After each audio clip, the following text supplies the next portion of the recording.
Hello parents, carers, it's Simon Abeledo here at Rush Green. The date is the 12th of October 2020 and just another update for you on how things are going so far. So children have settled in really well and they're very happy to be back in school. We spent a bit of time easing them in as we said we would, and this has worked really well. It's worked really well indeed. So we've been really pleased with what the children have remembered too, and recent assessments have shown us that where any gaps in learning are. So we're now closing those gaps through an accelerating programme of study. So we've got a very good reputation, as I say, as I've said in the past, for moving children on very quickly, and we're maintaining that. So in earlier videos, as I said, we will aim for children to catch up over time. We're not going to be pushing them too quickly because we need that learning to stick. So, you know, any acceleration that we do won't be overnight. It won't probably be in a term. And it may not, in some cases, be even a year, but where we've got plenty of time, we will be getting the children to sort of, you know, progress steadily through the time they've got in our school. So by the time they leave us, they'll have well and truly caught up and probably moved on beyond, which is what many of our children do. So where we've got plenty of time, you know, we're going to be working towards that, and we're very confident those children will make it. But for years 5 and 6, we're obviously time is a bit more of the essence. We've employed some additional staff, some very experienced additional staff to work with those children, so that they can you know, really get moving, and you know, particularly where they need a bit more of a push. We've also got these staff working in year 1, 2, 3 and 4, where children, particularly where they're significantly behind in their phonics knowledge, we've got them working there to try and sort of, you know, get those children caught up as quickly as possible. Slightly different there because we do need those children to catch up quickly. So what we're going to be doing, or what we have actually started doing, is we've got short, sharp interventions, which we call in cohort 30. They're catch-up programs for 30 children at a time.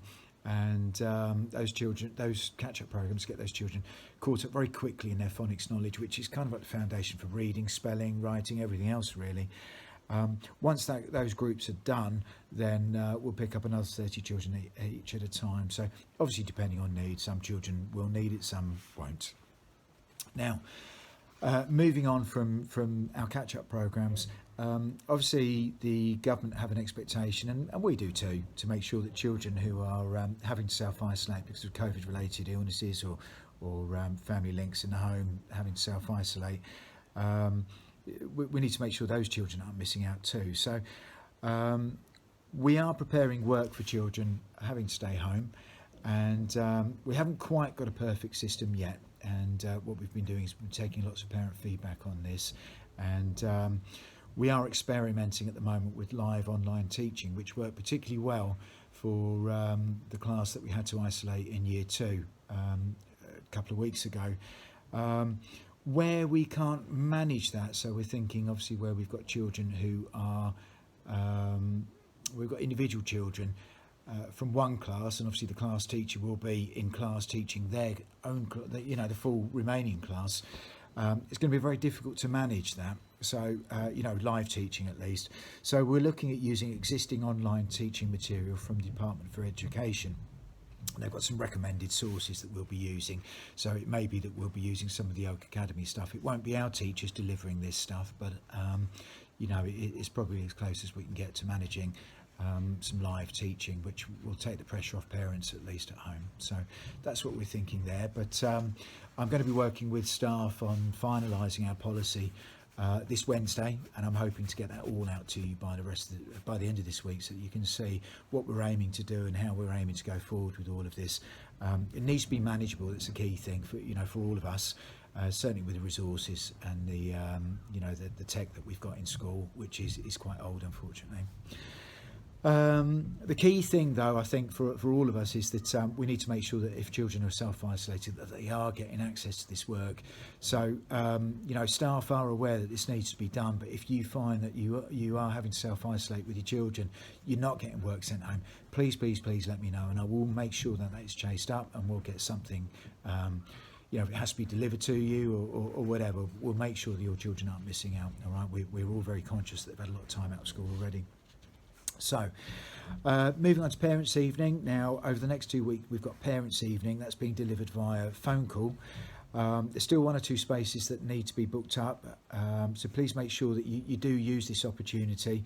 As I said, all meetings are via telephone. Just a note on that, Miss Payne at the moment in Year 6, she's got some pretty horrible personal circumstances, which has meant that she's off school at the moment.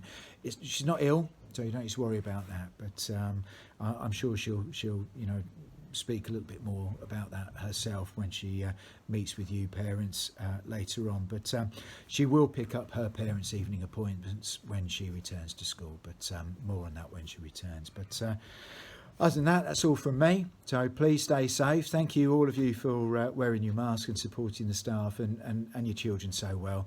It really has been a very difficult time for everyone, and I think we're getting a lot of good stuff going on in this school, and it's lovely to have the support that we're having from you, and long may it continue.